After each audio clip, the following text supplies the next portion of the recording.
Mabuhay po kayong lahat. Ako po si Dr. Renato Bagani. Ngayon tatalakayin natin ang isang napakahalagang paksa, kalusugan ng kidney. Ang tigalihim na numero sa iyong dugo na dapat mong malaman.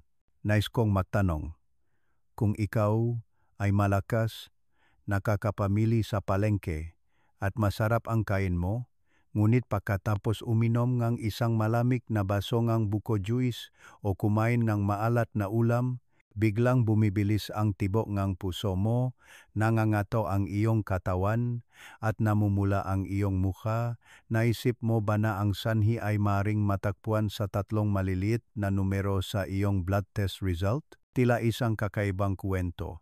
Hindi ba? Pero totoo, ang tatlong numerong iyon, ang potassium, calcium, at sodium, ang dahilan kung bakit libu-libong Pilipino ang kailangang magpa-dialysis taon-taon nang hindi nalalaman.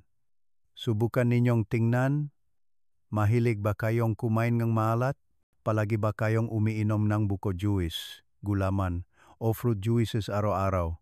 Kung inaanyayahan ko kayong pakinggan ang kwentong ito.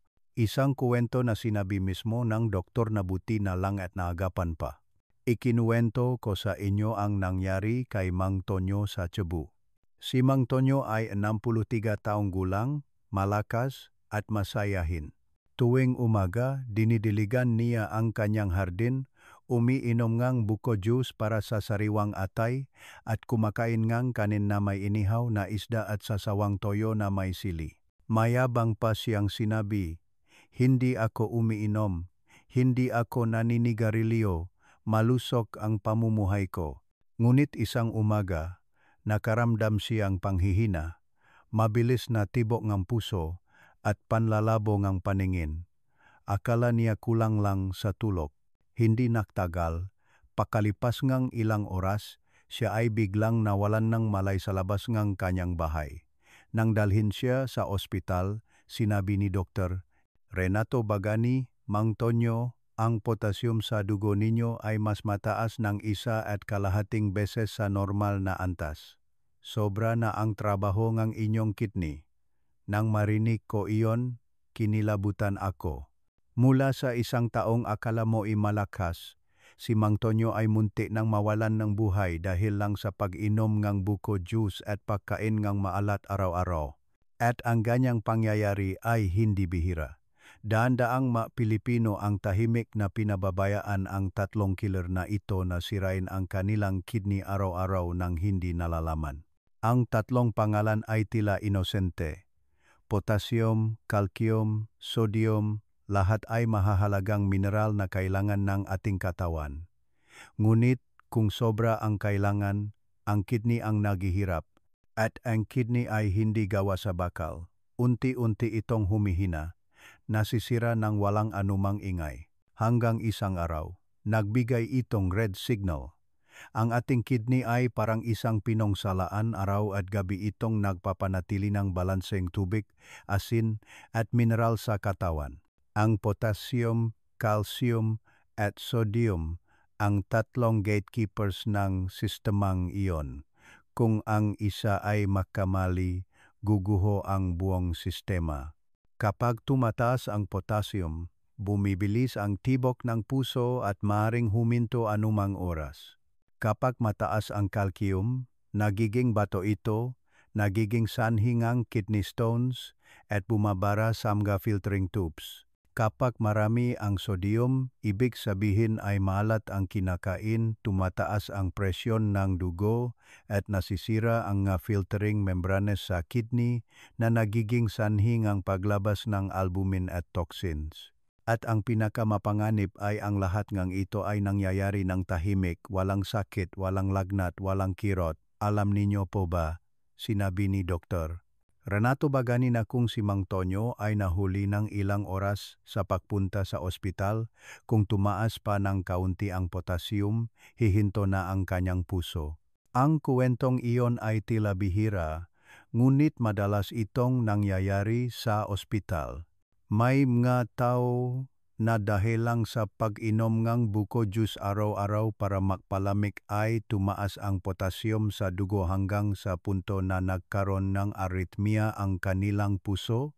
May mga tao na patuloy na umiinom gatas para sa buto, akala ay mabuti, ngunit tumaas ang calcium at napuno ang kanilang kidney ng bato.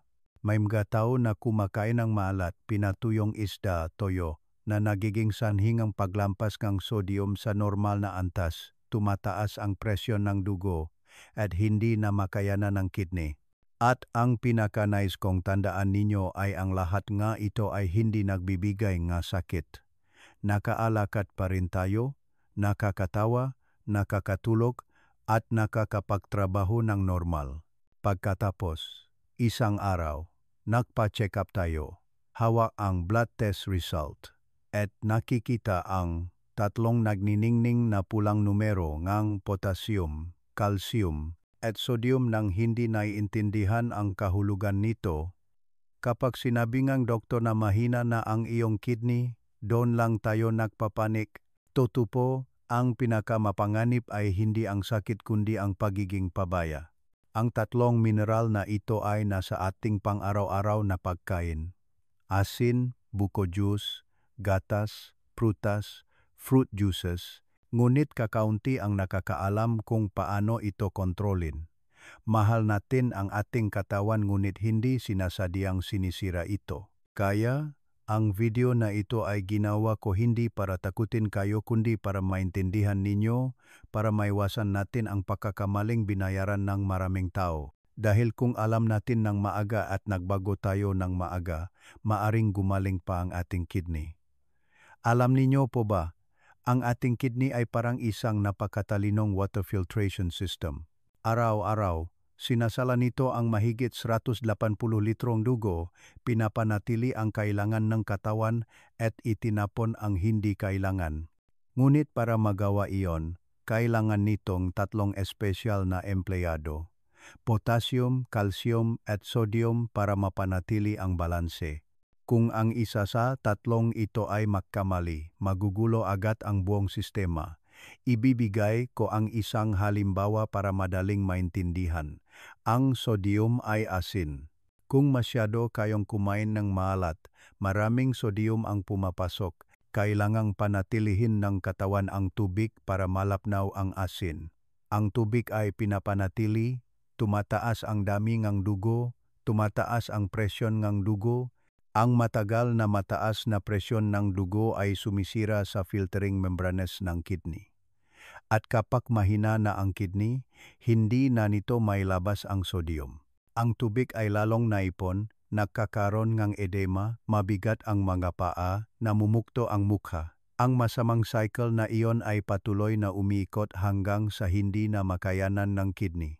Ang potassium naman ay kabaliktaran. Ito ay isang mineral na tumutulong sa paggana ng kalamnan at nagpapanatili ng regular na tibok ng puso. Ngunit kung mahina ang kidney, hindi maalis agad ang potassium at naipon ito sa dugo. At alam ninyo na po, ang puso ang pinaka-espesyal na kalamnan sa katawan. Kapag masyadong mataas ang potassium, nagugulo ang electrical flow sa puso, bumabagal ang tibok ng puso at pagkatapos ay humihinto. Walang sakit, walang babala, isang bigla ang pagkahilo at pagkatapos ay patay. Tinatawag itong cardiac arrest dahil sa hyperkalemia, nakakakilabot pakinggan. At ang mas nakakatakot ay ang lahat na ito ay madalas na nagsisimula lamang sa isang baso ng buko juice, isang baso ng gulaman, o isang plato ng mote. Lahat ng bagay na akala natin ay mabuti, at ang calcium sa pagkarinig pa lang iniisip ng lahat na mabuti para sa buto. Ngunit, Dr. Renato Bagani, ang sobrang calcium ay nagiging double-edged sword. Kapag mahina ang kidney, tumataas ang antas ng calcium sa dugo, ito ay nagsasama sa phosphorus upang bumuo ng maadeposito na nagiging bato. Kinikiskis ngang bato ang ma-filtering tubes, nagiging sanhi ngang pamamagang kidney, pananakit ng likod, at masakit na pag-ihi. Ang masaklap ay maraming tao ang nag-isip na ang kakulangan sa calcium ay nagiging sanhingang osteoporosis kaya uminom sila ng gatas, umiinom ng supplement araw-araw nang hindi nagpapa-blood test. Sa huli, walang pagaling sa buto ang nakikita, ang kidney lang ang napupuno ng bato. Nakikita ninyo po ba? Ang tatlong bagay na ito ay hindi dayuhan ngunit naroon sa ating pang-araw-araw na pagkain. Sa umaga, isang baso ng buko juice. Sa tanghali, isang platong inihaw na isda. Sa hapon, isang baso ngatas. Sa gabi, isang mangkok ng maalat na sabaw. Pinagsama-sama ay isang bomba ng electrolyte para sa kidney. Kailangang gumana ang kidney ng husto upang salain at balansehin muli. Ngunit kung patuloy na gumagana, mapapagod ito at kung napagod, masisira. Malamang ay nagulat kayo sa sinabi ko. Kaya hindi na ako maaring uminom ng buko juice, kumain ng maalat o uminom ng gatas. Hindi ganun. Maaari pa rin kayong kumain at uminom ngunit kailangan ninyong malaman kung kailan at kung gaano karami. Sa isang malusok na kidney, kayang katawan na ayusin ang sarili, ngunit kapag mayroon ng diabetes, mataas na presyon ng dugo, o mahinang kidney, kahit na bahagyang mahina pa lang, nagugulo ang mekanismong iyon. Sa ganoong sitwasyon, kahit kaunting maling kain lang ay kailangan ng magpasan ng kidney. Isipin ninyo po, ang kidney ay parang water pump sa bahay. Karaniwan, mayos ang pagbomba ng malinis na tubig. Ngunit kung mahina ang pump, barado ang tubo, at patuloy nating binubuksan ang gripo ng buo, kailangan pang gumana ng makina ng mas malakas, mas uminit, at pagkatapos ay masunog. Ganon din ang kidney natin. Mahina na ito ngunit patuloy pa rin tayong nagdaragdag ng asin, potassium at calcium na parang pinapatakbo natin ang isang matandang makina ng husto. Ikinuwento ko sa inyo ang tungkol kay Tatay Pedro sa Quezon City na may mataas na presyon ng dugo sa loob ng 10 taon. Regular siyang umiinom ng gamot ngunit nakasanayan na ang pagkain ng maalat. Tuwing tanghalian, kumakain siyang maalat na inihaw na isda at sasawang toyo na may sili. Sinabi niya, paano ako makakain kung hindi maalat? Ngunit dahil sa kain na iyon, hindi na nakayanan ng kidney niya. Isang araw, nagpa-check up siya at sinabi ni Dr. Ponama, Renato Bagani, mataas ang potassium, mataas ang sodium, mataas ang calcium, bumaba na ang kidney function ninyo sa 40%. Nagulat si Tatay Pedro at sinabi, hindi naman ako umiinom ng alak, hindi ako naninigarilyo, bakit ako nakaganito? Sinabi ni Dr. Renato Bagani na dahil lang sa pagkain ng maalat. Nang marinig iyon, tumahimik si Tatay Pedro at mula noon ay unti-unting kumain ng mas kaunting asin at uminom ng maraming tubig. Pagkalipas ng 6 na buwan, nang muling suriin, maayos na ang kanyang bilang. Kaya sinasabi ko sa inyo, ang kalaban ng kidney ay hindi gamot kundi ang ugali. Ang ugaling ang pagkain ng maalat, maling pagkain, at labis na pag-inom.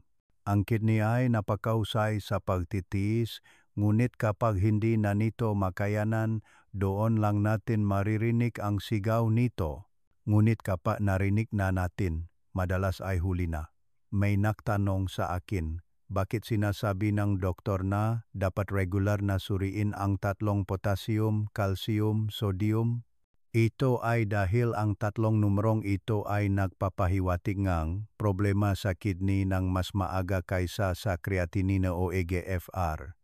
Kung makaiba lang ang maito, hirap na ang kidney. Ngunit sa kasamaang palad, kakaunti ang nakakapansin.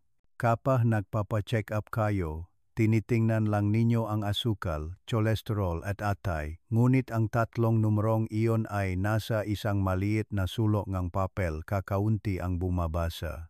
Sinasabi ko sa inyo, mula ngayon, kapag hawak ninyo ang inyong resulta, tingnan muna ang tatlong linyang iyon bago ang iba, dahil ito ang pinakaunang babala. Hindi ko sinasabi ito para mag-alala kayo kundi para maging proactive kayo. Hindi makapagsalita ang kidney, ngunit nagbibigay ito ng mga palatandaan. Kailangan lang nating malaman kung paano basahin ang ito. Alam ninyo pa ba? Sinabi ni Dr. Renato Bagani na kung regular na sinusuri ang tatlong ito bawat 6 na buwan, matutuklasan ng maaga at sa tamang pagkain at pag-inom, 80% ng mga tao ay maaring maiwasan ang kidney failure. Ang 80% na iyon ay nangangahulugang sa 10 tao. 8 ang hindi na kailangang magpa-dialysis kung susundin nila ang payungang kidney. Kaya umaasa ako na hindi ninyo ito babaliwalain. Kung bibigyan lang ng kaunting pansin at babaguhin ang ilang maliliit na ugali, magpapasalamat agad ang kidney. At kapag malusog ang kidney, malakas ang puso, stable ang presyon ng dugo, maganda ang tulog, magaan ang katawan, maganda ang balat, lahat nga ito ay susunod. Dr. Renato Bagani, totoo po ang sinasabi ko. Madalas kapag naririnig ang tatlong potassium, calcium, sodium, iniisip ngang lahat ng mga kemikal ito sa textbook na walang kinalaman sa atin. Ngunit sinasabi ko sa inyo, ang tatlong sangkap na iyon ang tahimik na sumisira sa kidney araw-araw. At ang pinaka-nakakatakot ay hindi natin ito nararamdaman. Nalaman lang natin kapahuli na ang lahat. Ikinuwento ko sa inyo ang nangyari sa isang ginang sa Iloilo hindi pa matagal. May bahagyang mataas na presyon ng dugo. Normal ang pagkain at pag-inom. Tuwing umaga, umiinom siya ng isang baso ng orange juice. Sa tanghali, kumakain ng sinigang na isda. Sa hapon, umiinom ng gatas para sa calcium. Akala niya ay inaalagaan niya ang sarili. Ngunit isang gabi, nahilo siya, bumilis ang tibok puso, nanginig ang kanyang kamay at pinawisan siya ng husto, dinala siya sa emergency room. Sinuri ni Dr. Renato Bagani ang resulta ng test at tinanong, umiinom ba kayo ng calcium supplement ginang? Sumagot siya, araw-araw. Bulong ni Dr. Renato Bagani, sobra na ang calcium ninyo, barado ang kidney, mataas ang potassium, mataas ang sodium, napakaswerte ninyo at naagapan pa. Umiyak ang ginang at sinabi, uminom ako para maging malakas, hindi ko akalain na makakasama sa kidney. Ang salitang iyon ay hindi ko malilimutan dahil ito ang sinabing napakaraming tao.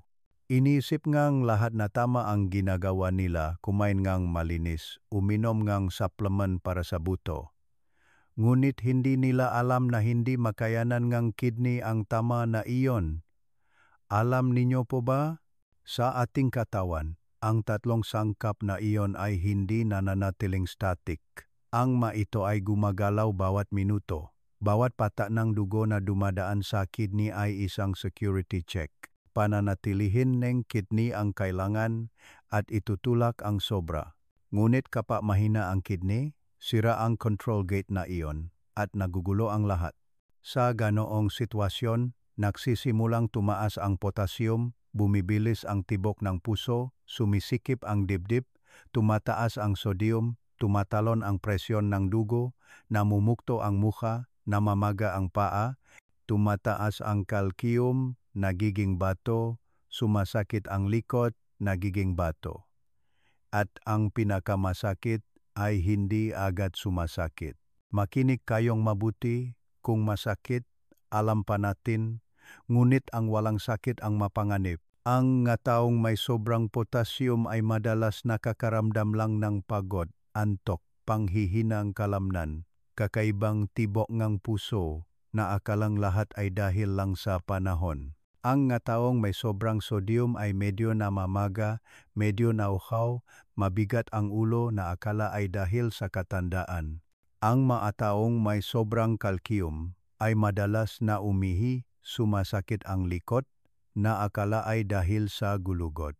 Kaya naman ay pinababayaan hanggang sa ang kidney ay may 30,40% na lang ang kapasidad.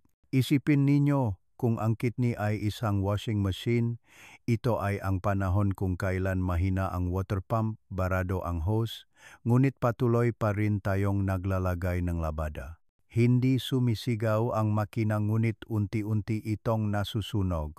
Ganon din ang kidney, hindi ito nagsasalita ngunit ang bawat sel dun ay unti-unting nasusunog. At kapag matagal na itong nasusunog, iyon ang panahon na sinasabi ni Dr. Renato Bagani ang tatlong salita, chronic kidney disease. Sa pagkarinig nito, marami ang natatakot, ngunit sinasabi ko ng diretso.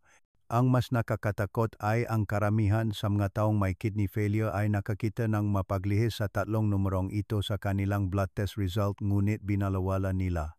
Ang tatlong numerong iyon ay napakaliit. Tahimik na nakalagay sa gitna ng dose-dose ng linyang ma-index. Sino ba ang may panahon na basahin ang ito, ngunit ito ang pinakaunang babala. Tinatanong ko kayo, sa huling beses na nagpa-blood test kayo, may nagsabi ba sa inyo na bigyan ng pansin ang tatlong numerong ito?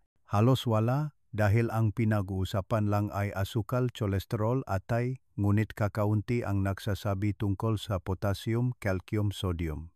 Ngunit para kay Dr. Renato Bagani, ito ang tatlong golden indices. Sa pagtingin nila rito, alam na nila kung malusog o nahihirapan ang kidney. Ikinuwento ko ang tungkol sa isang doktor sa isang ospital sa Maynila.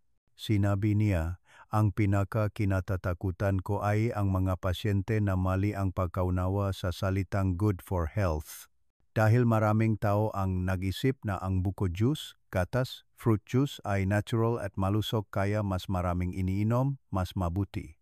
Ngunit alam ninyo po ba, natural lang ang mabuti kung malusog ang ating kidney, ngunit kung mahina ang kidney, ang natural ay maari ring pumatay. Siguradong kinilabutan kayo sa pagkarinig nito, hindi ba? Ngunit ito ang totoo. Ang isang baso ng buko juice ay naglalaman ng halos 600 mg potassium. Para sa isang taong may normal na kidney, okay lang. Ngunit para sa isang taong may mahinang kidney, 2 baso lang ay sapat na para lumampas ang potassium at magulo ang puso. Tulad ng sodium sa toyo, 1 kutsarita lang ay 1000 mg asin. Ngunit sa isang araw, ang isang taong may mahinang kidney ay dapat lamang kumain ng maksimum na 2000 mg. Ibig sabihin, 2 kutsarita lang ng toyo ay sapat na para sa buong araw. Ngunit ilan ba ang humihinto sa 2 kutsarita? Dr. Renato Bagani. Alam kong marami ang mag-alala at maguguluhan sa sinasabi ko. Ngunit hindi ko sinasabi ito para takutin kayo, sinasabi ko ito para magising kayo. Dahil nakita ko ang maraming mga Pilipino na nalaman lamang na mahina ang kanilang kidney pagkatapos ma-ospital dahil sa arrhythmia, edema o labis na pagkapagod. Sa blood test, lahat ng potassium, sodium, calcium ay lumampas sa normal na antas. Si Dr. Renato Bagani ay umiling lang. Ang sakit na ito ay hindi nangyari sa isang araw o 2 araw, kundi naipon sa loob ng maraming taon. At ang pinakamasakit para sa akin ay ang lahat ng ito ay maiwasan sana. Dr. Renato Bagani, totoo po ang sinasabi ko, kung alam nating mahina ang kidney ngunit hindi tayo nagbabago, parang pinapabayaan natin ang bawat sel na mamatay sa sarili nating asin, potassium at calcium. Ang pagkamatay ng kidney ay hindi maingay, dumarating ito ng tahimik na parang hangin. Ngayon, ang kidney ay nagsasalang 2%. Sa susunod na buwan, 9% na lang. Sa susunod na taon, 70% na lang. Walang nakakarinig ng hininga nito. Ngunit sa loob ng katawan, nagsisimula ng humingi ng tulong ang iba pang organo. Ang unang senyales na maring makita ninyo ay bahagyang pamamaga. Sa umaga, kapag tiningnan sa salamin, namamaga ang talukap ng mata, ang bukong-bukong ay may markang sinalas, masikip ang sapatos kaysa dati. Hindi ito dahil lang sa kaunting maalat na kain kundi ang sodium ay nagpapanatiling tubig, hindi may labas ng kidney. Ang pangalawang senyales, mabilis ang tibok ng puso, pagod, panlalabo ng paningin, mataas na ang potassium, nagugulo ang electrical flow sa puso. Ang pangatlong senyales, pananakit ng likod, madalas na pag-ihi, malabo ang ihi, ang calcium ay nagiging bato, barado ang ma-filtering tube sa kidney. Lahat ay senyales, ngunit sa kasamaang palad, halos lahat ay binabalewala. May nagtanong sa akin kung paano malalaman na hindi na makayanan ng kidney. Sinasabi ko, tingnan ninyo ang ihi. Ang kidney ay nagsasalita sa pamamagitan nito. Kung malinaw at maputlang dilaw ang ihi, malusog pa ang kidney. Kung malabo, may bula, o may mabigat na amoy, nahihirapan ang kidney. At kung unti-unting kumukonti ang ihi ngunit umiinom pa rin ngang sapat na tubig, iyon na ang pinakamalinaw na hiyaw ng tulong. Minsan, nakita ko si Tatay Ben sa Pampanga. Ngumiti siya at sinabi, "Narinig ko ang sinabi mo sa video kaya nagpa-test ako. Naku, mataas ang potassium ko." Sabi ni Dr. Renato Bagani, "Bawasan ko agad ang buko juice kundi magiging kagaya akong kaibigan ko." Tinanong ko kung ano na ang nangyari sa kaibigan niya. Tumahimik siya sandali at bumulong. Namatay na siya, huminto ang puso dahil sa sobrang taas ng potassium. Natigilan ako. Isang kuwento na hindi ko malilimutan. Nakikita ninyo po, isang maliit na paglihis lang nung numero ay maaring magpabago ng buong buhay. At ang mas nakakalungkot ay maraming tao ang nabubuhay sa ganoong mabilang araw-araw nang hindi nalalaman. Pagod sila, namamaga sila, hindi sila makatulog, sinisisi nila ang katandaan. Ngunit totoo po ang sinasabi ko, maraming bagay ang hindi dahil sa edad kundi dahil sa hirap na ang kidney. Alam ninyo po ba, sa Japan, iniaatas ng mga doktor sa mga taong higit sa 50 taong gulang na suriin ang 3 bilang na ito 2 beses sa isang taon dahil alam nilang kung matutuklasan ng maaga, sapat na ang pagbabago sa dieta. Sa atin naman, maraming tao ang naghihintay hanggang sa sumigaw na ang kidney bago kumilos. Sa ganoong sitwasyon, wala nang ibang pagpipilian. Hindi ko sinasabi ito para matakot kayo kundi para malaman ninyo na kailangan ng inyong kidney na pakinggan. Huwag nang maghintay hanggang sa magkasakit bago humanap ng paraan para gumaling. Dahil may mga maliliit na pagkakamali na kung ititigil ng maaga, naligtas na natin ang ating sarili. Mula ngayon, tandaan ninyo po ang bagay na ito. Kapag kumakain, tingnan ang platong asin at tanungin, makakayanan ba itong kidney ko? Kapag umiinom ng buko juice, isipin, malusog ba ang kidney ko ngayon? Kapag umiinom ng gatas o calcium supplement, tanungin, nagpa-blood test na ba ako? Kung hihinto lang ng kaunti at mag-isip ng kaunti, makakapagpahinga na ang kidney. Dr. Renato Bagani, nakita ko ang maraming taong may mahinang kidney. At nang malaman nila ang sanhi, ninais lang nila, sana pala, nalaman ko ng mas maaga. Hindi ko nais na sabihin ninyo iyon. Nais kong sabihin ninyo ang ibang bagay, buti na lang at nalaman ko ng maaga. At iyon din ang dahilan kung bakit ko ginawa ang video na ito. Hindi para takutin kayo kundi para kumilos kayo. Dahil nasa kamay ninyo, may lilitas pa ang kidney. Basta handa kayong makinig dito. Nakikita ninyo po, ang 3 killer na ito ay hindi malayo kundi nasa ating pagkain, inumin at gamot araw-araw. Ngunit kung magiging matalino lang tayo, may intindihan natin kung paano kontrolin.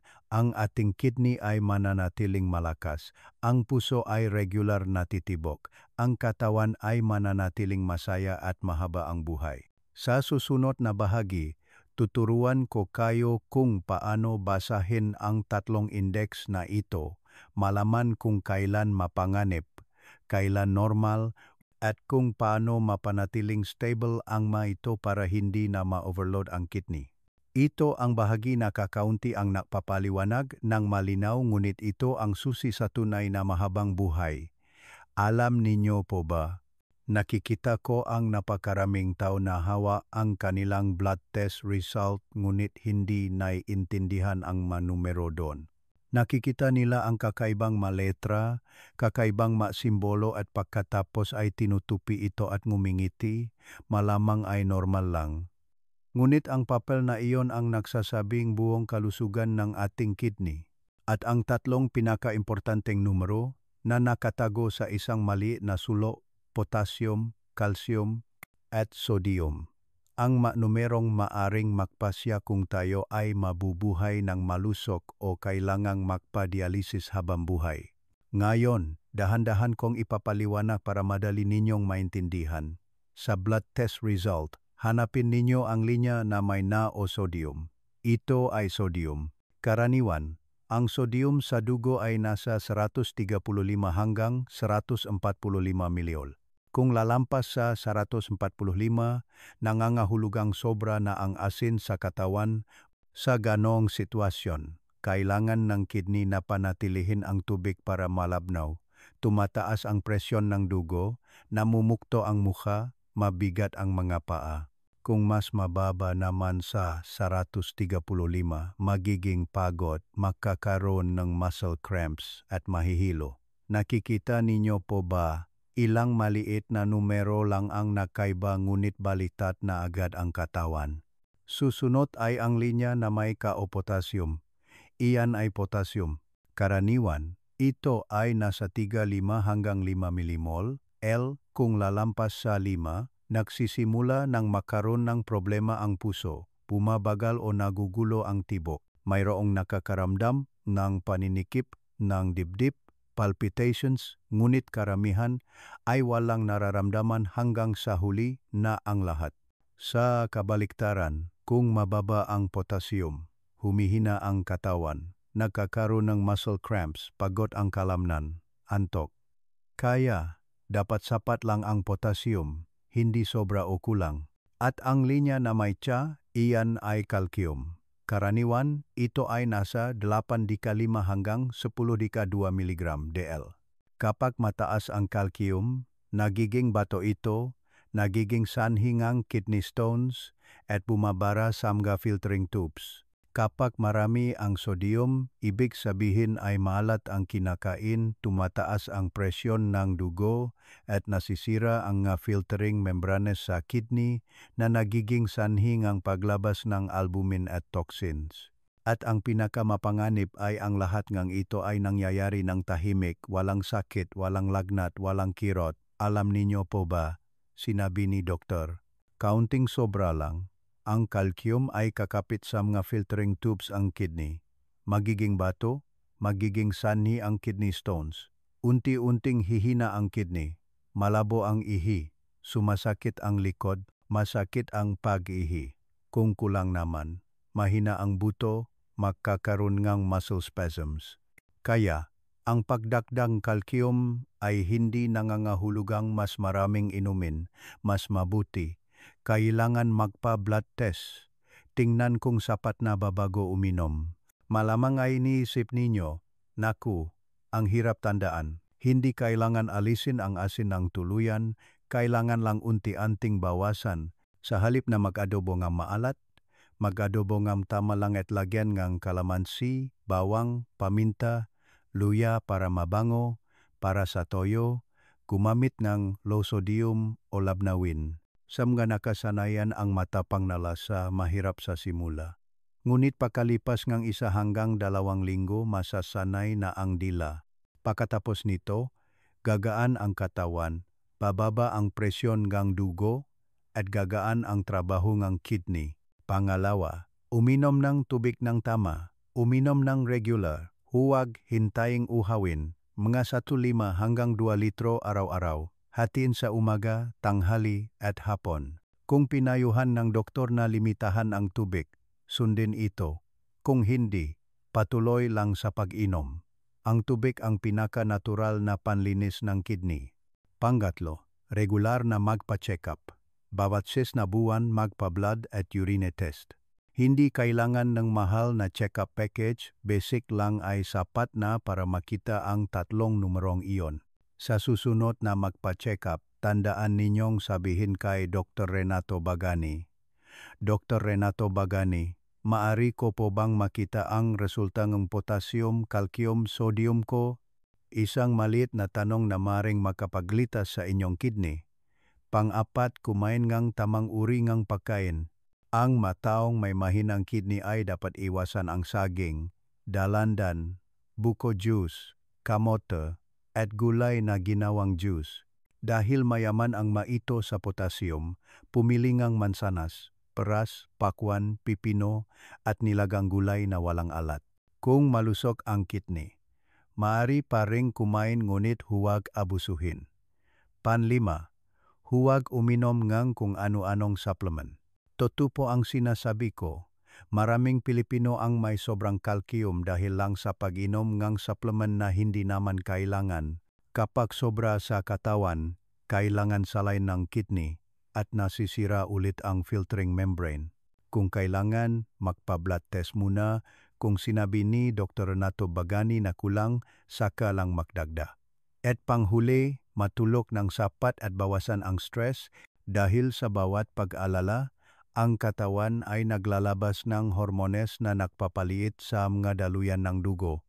Kumukonti ang dugo na pumapasok sa kidney. Nahihirapan ang kidney. Matulog ng maaga, huminga ng malalim, dahan-dahan, makakapagpahinga ang kidney.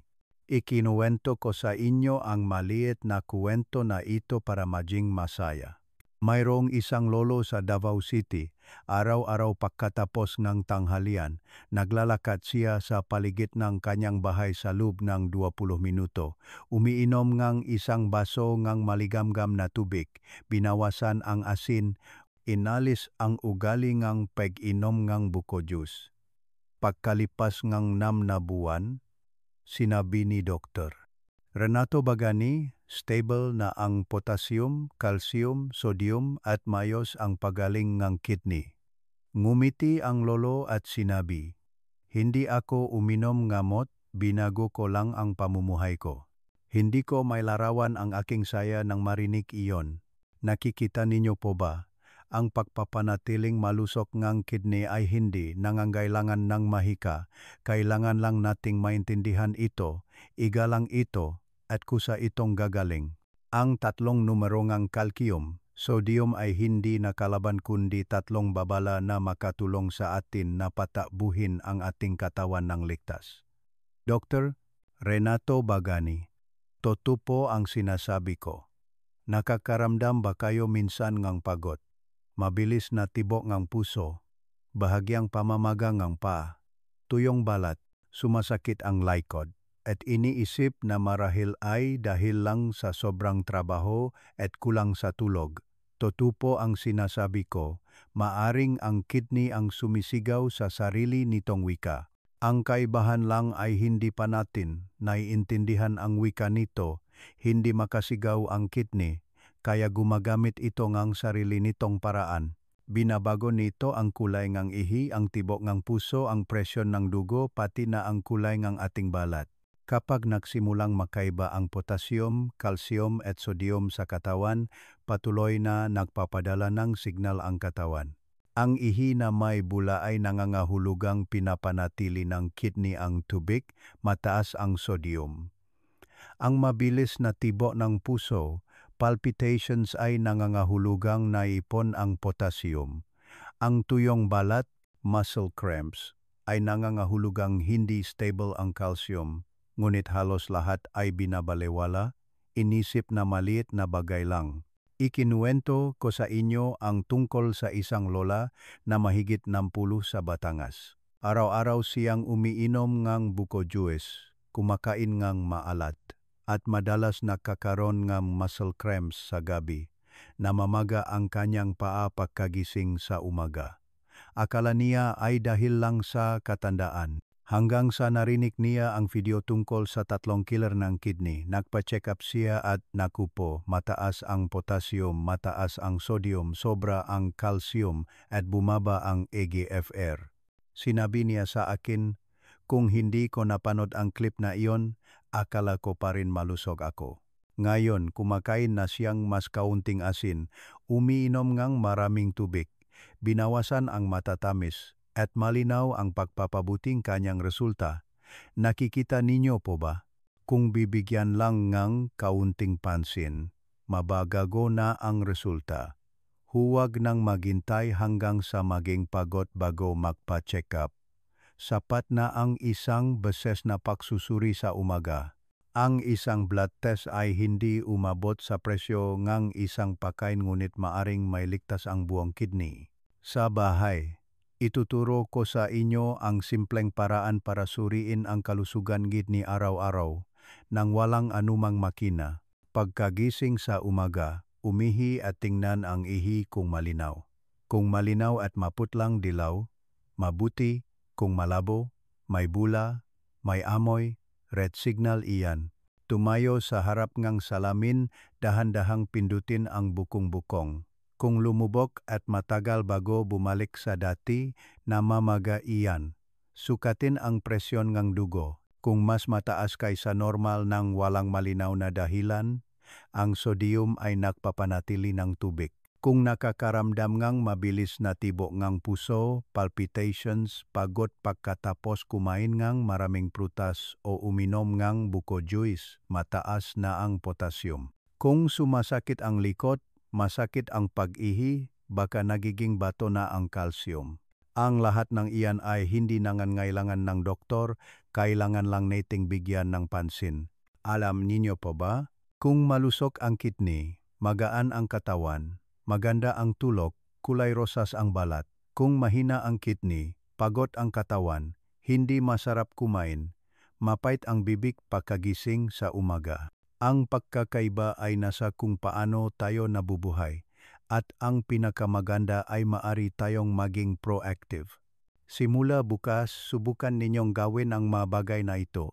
Kumain ng mas kaunting asin, uminom ng mas maraming tubig, matulog ng mas maaga, bawasan ang stress, ang mga kaunting iyon. Pinasama-sama, ito ay magiging 10 taon ng malusog na kidney. Dr. Renato Bagani, tandaan ninyo ang sinabi ko, hindi kailanman humihingi ng malalaking bagay ang kidney. Kung nanonood kayo hanggang dito, nangangahulugang nauna na kayo sa maraming tao. Naunawaan na ninyo ang inyong katawan, natututunan na ninyo kung paano tunay na mabuhay ng mahaba, hindi sa pamamagitan ng gamot kundi sa pamamagitan ng maugali. Hinihiling ko sa inyo, huwag ninyong hayaan na pagdating ng araw na nakahiga kayo sa hospital bed, ay sasabihin ninyo, sana pala nalaman ko ng mas maaga, nais kong sabihin ninyo ang ibang bagay. Buti na lang at nalaman ko ng maaga, malusog ang kidney ko, narito pa rin ako.